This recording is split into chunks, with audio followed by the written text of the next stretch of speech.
So Slink is going to be going with Jade so far. We haven't seen his Jade yet tonight. We've seen Katana and Sindel, but this is going to be another Edenian here from Slink.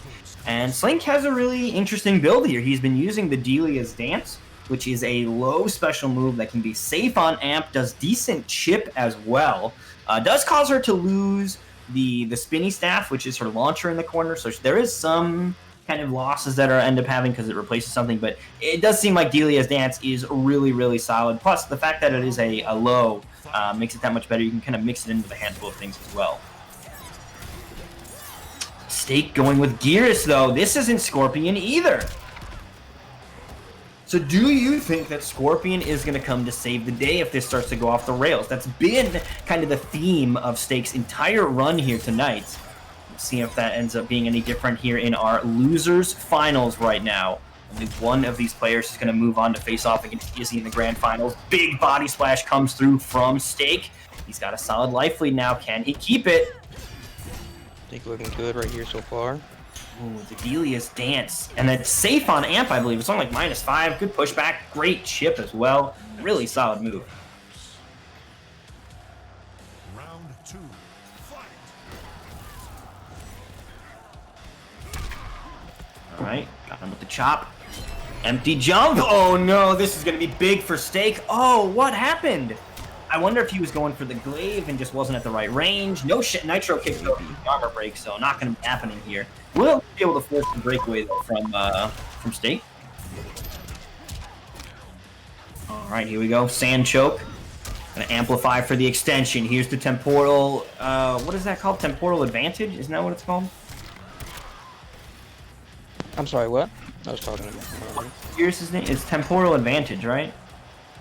Yes, the time freeze. Yeah. Advantage. I don't know if it was like temporal anomaly or some weird word, like, but advantage, right? All right, so Steak on the board first, perhaps continuing from his momentum and his fight versus Slick Beats, as we now see Steak claiming game number 1, and Slinksowavy has been on a bit of a streak of not being able to claim around. He's going to have to find his footing here because this is last chance qualifier. There are no more opportunities after this. So Slink better be looking to dig those heels in as we move now into game 2. Question, of course, first question, is he going to stick with Jade? And if not, what will be the switch? I don't necessarily know. I don't think that Gears has any heavily lopsided matchups, right? So it's not like he can go for like a heavy counter pick here. He's going to have to just deal with Gears as is. Looks like it will be Sindel coming out, though.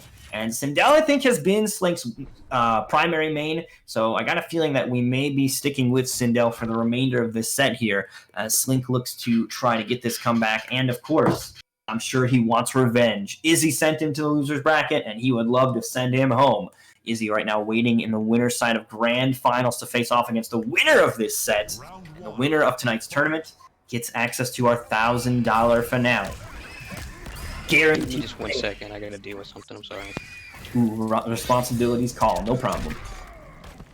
So I'll sub in for a little bit then. Ooh, all right, we got the cleave, no problems.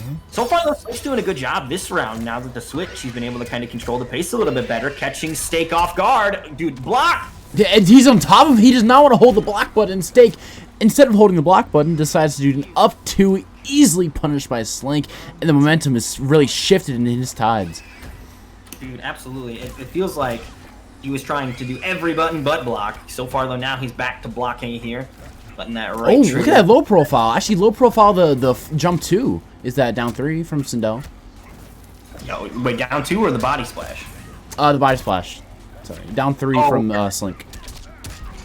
Ah, okay, interesting. I didn't know you could low profile the body splash. That seems pretty wild. That move that feels like it's designed to catch you no matter where you're at. So interesting little interaction there between these two. Oh, getting hit by the low. No breakaway to stop it either here. He's about to start getting that meter back. The Banshee Scream gets in. Cancel. Duck under the throw as well.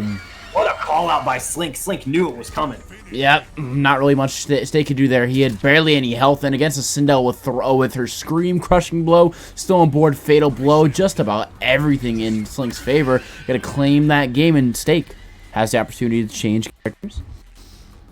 Tied up set, though, so we are at 1-1. You know, Stake already got a little bit of success with Gearus, so, you know, moving closer and closer toward it. Now, I guess the question does become, are we going to continue to see Gears? So far, Stake has consistently switched over to Scorpion throughout these sets. Is this going to be another instance of that, or is he breaking the pattern here?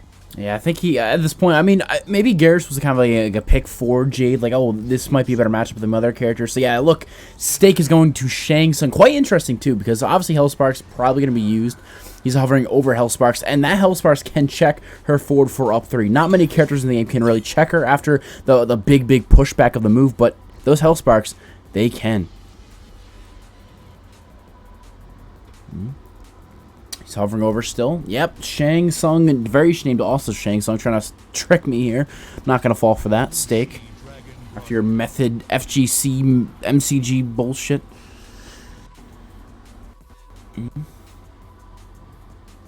Okay, yeah. And same, honestly. Alright, I'm back. I'm sorry about that. Take over. Leave, get out of here. Okay, I'm sorry. Round 1. Fight.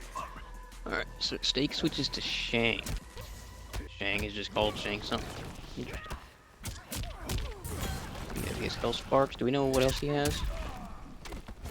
Something cool. No, I was not looking. Oh, he's got a screen Oh, crushing my goal point goodness. blank that he's about to eat, though. Slink does not have any meter, however, so I wasn't able to extend it too heavily. But, I mean, you say wasn't able to extend it, and he hit 35% unbreakable. Ridiculous. So even with no meters, you're still taking at least 35. Yeah, that crushing blow is so good. Even when you get hit in the air, like it's the coverage on it, insane. It is at least safe or punishable on block if they're too close to you. So you know it has some drawbacks to it, but for the most part, I still would argue that might be best crushing blow in the game, just because of how much it does, and it's risky up close, but it goes half screen, so you can actually get away with it being safe even.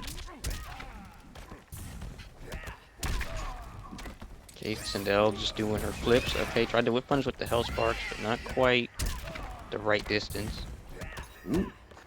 Patience here, Like he's kind of just bullying him and not letting Stake really get anything started here. Is there much that Shang can do about the cartwheel kick? You know, it seems like Slink has been able to consistently kind of apply that forward 4 tumble kick to get in there, and Stake has not been able to really deal with it, right? He hasn't been able to challenge it. When she finishes the string and jumps backward, it seems to be at a range where Stake isn't able to really do much about it. So we'll see if that ends up playing a larger role here. Here's the low launcher, though, and that's going to be Slink claiming game number 2. Slink goes up 2-1. It's pretty fast. I wonder if is the pattern going to continue? Is Stake going to go back to Scorpion? Could be.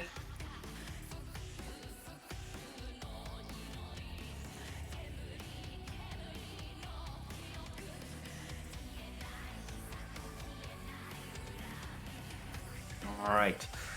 So we are now seeing Slink take the lead 1 game away. Dark Elite is saying that Hellsparks deals with it well. I'm curious if he'll start using Hellsparks he can check her. Yeah. For her moving, but that's about it. After the flip kick or the tumble kick, she jumps back. I would have thought that would have been a good move to deal with it, to at least like keep her from pushing buttons to follow up. But it seemed like Stake wasn't going for that particular approach. But now we see, as per usual, it is going to be Stake switching back over to Scorpion. Scorpion here to try to save the day yet again. Is it going to be the tale that we've been seeing all over and over again all night? Or is Slink going to finally put an end to all these comebacks that Scorpion's been making? Alright, jump kick. There's that tumble kick again. That cartwheel just proving to be quite disruptive here. The throw to follow up. We're going to stay in the mid-screen with it as well. I want to say that both of these characters, aside from if you're running haircut, then maybe Sindel wants to be in the corner, but even then you can use haircut in the mid-screen. So I feel like both of these characters don't necessarily rely on the corner, so the idea that they're going to be really trying to push their opponent into the corner, not necessarily going to happen. They might be fine with kind of throwing out of the corner or putting themselves in the mid-screen, because they can both still cash out big damage mid-screen. That's the key thing. Yeah, for sure. But so far, Slink kind of having this looks like a rerun. He's just kind of keeping Steak in the corner, not really even letting him get started, just kind of abusing this forward 4 up 3 mind game and just not letting him play. And there it is. Slinksowavy 1 round away now from sending Steak home here. 3rd place, not bad, but it is the LCQ, so sadly, you earned nothing but props here for that. Slink's got 1 bar here. Does not decide to go for a... I thought he was going to go for 1 little loop of the... yeah, I would have thought he would want to get as much damage as he can. Yeah, maybe he tried and messed it up.